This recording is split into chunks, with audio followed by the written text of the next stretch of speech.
Sugatan ng isang 29 anyos na lalaki matapos pagsasaksakin ng kanyang kapatid sa Bangaldan, Pangasinan. Tutukan sa report.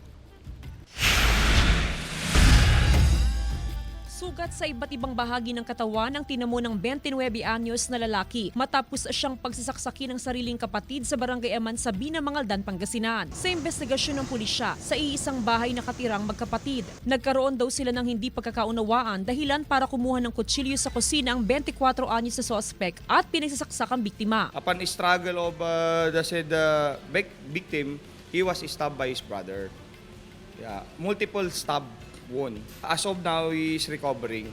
He is out of danger naman. Agad dinala sa pagamutan ng biktima na nagpapagaling na sa ospital. Naaresto naman ng otoridad ang suspect. Sana ma'am, yung magkaayos silang magkapatid kasi nakakaya naman sa mga tao. Tumanggi na magbigay ng pahayag ang suspect na nahaharap sa kasong frustrated homicide. Kasama si Henry Dominsil, Jasmine Gabriel Galban.